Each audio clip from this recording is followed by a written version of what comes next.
Well, hi guys, it's that time. It's our Bible teaching snippet of the day. Well, I pulled over on the side of the road. It's about 3 o'clock my time, and I'm going to do a real quick teaching. I probably won't go a whole 15 minutes today. I'm on my way to Evansville to celebrate my good friend Ralph's birthday. Just a small group of us are going to get together. So anyway, so far it's been a great day. Yesterday, now I don't want to get into my new subject that I'm going to start on next week, which I will be talking about what happens when people die, do they go to hell, what happens, all of that stuff, okay? But I don't want to just do that teaching today and then not be back on teaching for 3 or 4 days. So today what I'm going to do is maybe we'll call it part 3 to Matthew 23, where we are looking at the other 2 times that Jesus said the word Gehenna, which I believe Jesus would have used the word Hinnon because that was the Hebrew word, and Gehenna is more Greek. Now, what every one of the scholars seem to agree on is that Jesus would have spoken Aramaic because it is a derived language from the Hebrew, okay?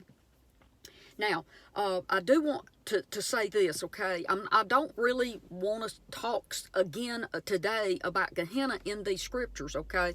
I've already covered that, who Jesus was talking to, what he was trying to do in this entire chapter of 23 and over into 24. It's so important that we do not do cherry picking and try to cookie cut a couple of scriptures to make our theology about a place of eternal conscious torment appear in the Bible when the early church for 450 years didn't know about a place called hell. They knew about a place that people would be purified. And look, God does not see human beings as his enemy. He sees the works of human beings being his enemy, the works of evil. His goal is to purge people of that evil that's in them, from the ways of the world, the wicked, and all of that working in their hearts and in their minds, and bring them back to a state of purification, okay? So that's a little taste of what I'm going to talk about next week. But yesterday, as I went down, and for time's sake, I did use the Passion Translation, and man, they sure do have some really good footnotes, okay? So today I am going to review just a little bit, because I want to read it to you in the Koine Greek, a little bit of what was going on here, okay? As I was closing, I talked about that Jesus was warning the people, the multitude, just the regular people, and his disciples not to get caught in the trap of religion by following the scribes and Pharisees in their wickedness, okay? That whole entire chapter talks about woe to the Pharisees. He's warning them of the evil things that they are doing. Okay, so they're in their little synagogues and they're preaching and teaching what they should be doing, people, okay, and even what the leaders should be doing, but they are not doing it themselves, okay? They're living reprobate lives where they're stealing widows' houses right out from under them, okay? How much more evil can you be to take a woman's home away from her and her not have anywhere to live, okay? So what I want to do is I talked about that Jesus not only was warning the people and the disciples to be leery of, and he even did this when he was crossing the Sea of Galilee, which is actually a lake, by the way, over to the other side, and he tells the boys, you know, beware of the Pharisees, beware of the leaven, right? Okay. And he's doing it again right here in chapter 23. But then in verse 13, he expands his crowd to include the scribes and Pharisees, and that's where all the woe to you, and I'm warning you, and that's what the word means, great warning to you. And then I want to go back and read this one more time. In the Koine Greek, in verse 35 on down, where Jesus starts prophesying the destruction of the temple of Jerusalem. And look, for you to understand this, you have to go on over into chapter 24. But I want to bring to your attention one more time, verse 33, Jesus tells us when this is going to happen, not the specific year or the date or the hour, but he tells us in a time frame, okay? In verse 33, it says that there's going to be a judgment. Well, let me see. I've got this stuff pulled up. It says here, and I'm going to read it in the Koine. It says, and so you yourselves fill up the measure of your fathers. He's talking to the scribes and Pharisees about how wicked and underhanded and murderous they are. You snakes and offspring, brood of vipers. How can you flee and escape from the judging which has the qualities and character and the significance of the valley of Hinnon? So there's no good thing in the valley of Hinnon. That's where people who have been judged, their bodies were thrown and burned away.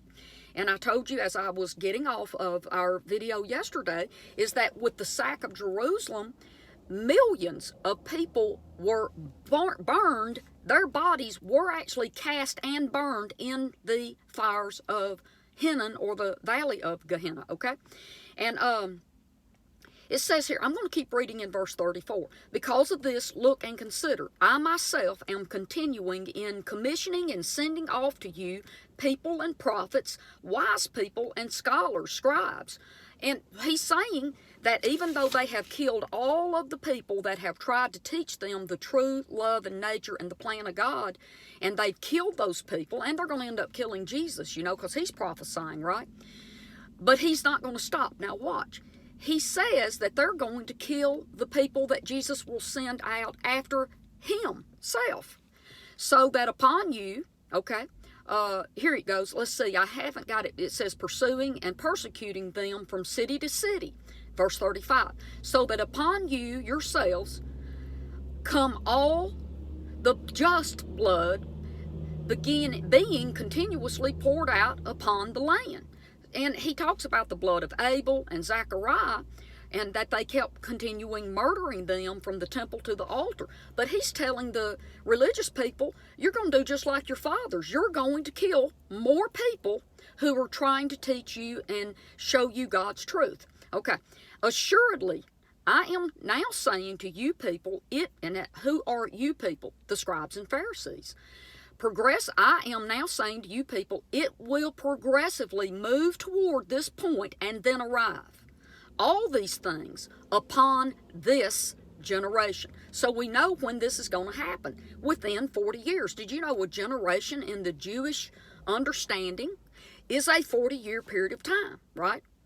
Think about the children of Israel that was going around and around in the desert. 40 years, a generation dies off. Okay, and then here I'll throw this in also, where Jesus says, "Oh, Jerusalem, Jerusalem, the one repeatedly killing the prophets and habitually stoning the people sent off with a mission to her.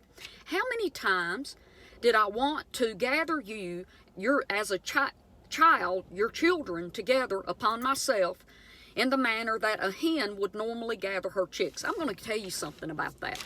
Did you know that a hen, when her little baby chicklets are out, guys, and she sees a hawk, like a shadow or something of a flying bird coming over, she has a specific noise, a calling that she makes to her babies, and it lets them know that danger is near. Their life is in jeopardy, and for them to come to her, and they will, when she makes that certain noise, her babies know that they need to respond immediately, and they run to her and get up under her wings where she can protect them. How about that? And did you know that Jesus was actually quoting scripture right here when he talks about the hen and the chicken? He is quoting one of the writings by Ezra that's not in our Bibles. Yes, we've had lots of things taken out, so some things don't make sense, but it would actually be kind of called the fourth book of Ezra, if you want to call it that. But yes, Jesus is actually quoting an old scroll that we no longer make any reference to.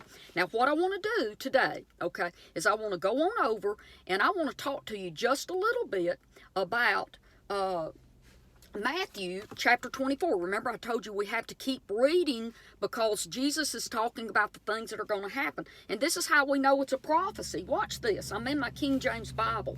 And so we're in chapter 24, verse 1. And it says, "And Jesus went out and departed from the temple, and the disciples came to him to show him the building of the temple."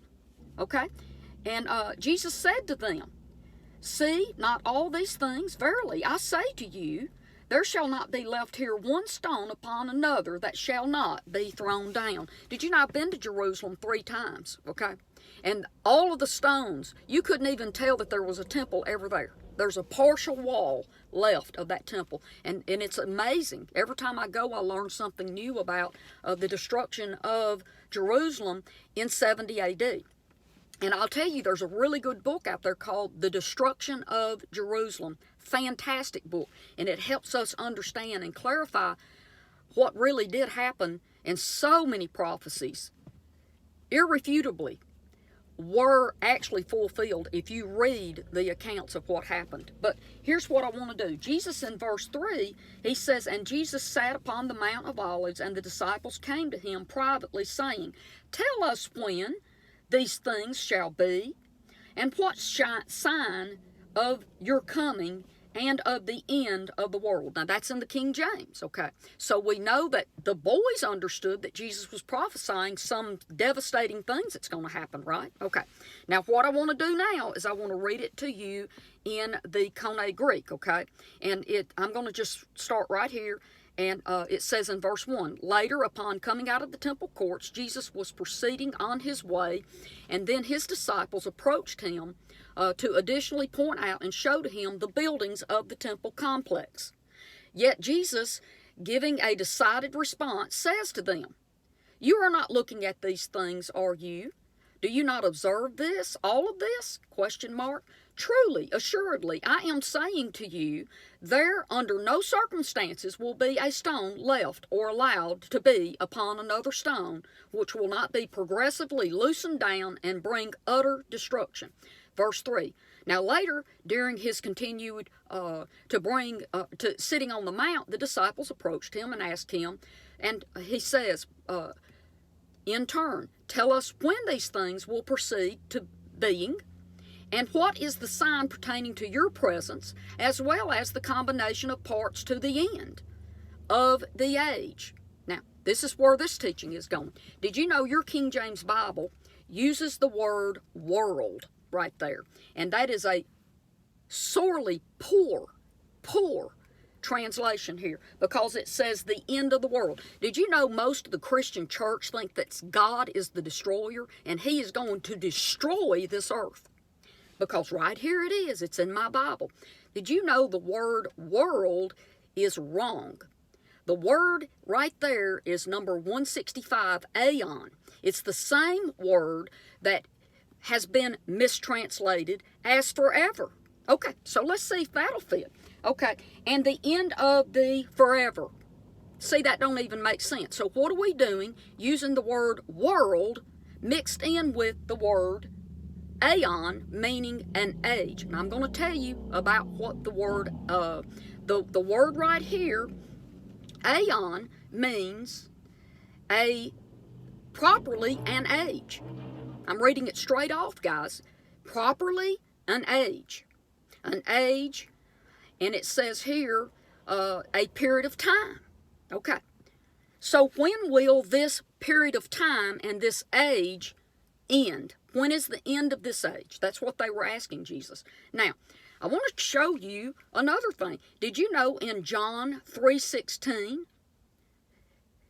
it talks about, "For God so loved the world, he gave his only begotten Son, that whosoever believes in him shall not perish, but have everlasting life." Did you know that word world, "For God so loved the world," that is not Aeon right there. That is the word cosmos.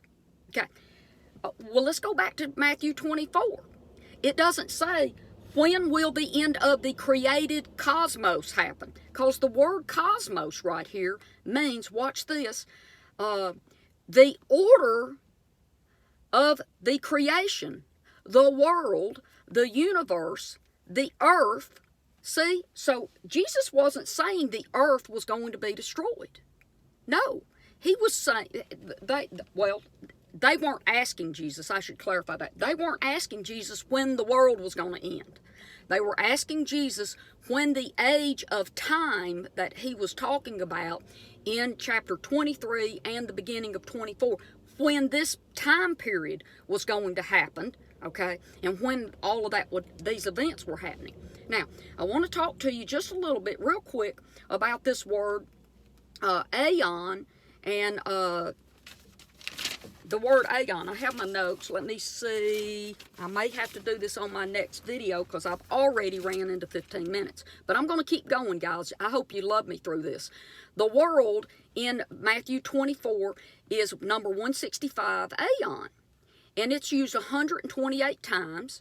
And it's been translated as forever and forever and ever, and as being the world. And the world is a totally wrong translation. Now, John 3:16, the world, is the word cosmos, number 2889.